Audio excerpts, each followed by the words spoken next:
এইখিনিতে এটা breaking news.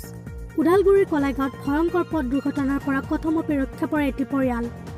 বালিপুতা Garubandha পথৰ টেঙাবাৰীত এখন মাৰুতি ভেন গাড়ী নিয়ন্ত্ৰণ হেৰুৱাই পথাৰত বাগৰি পৰে। ফলত এটি পৰিয়ালৰ লোক গুৰুতৰভাৱে আহত হয়।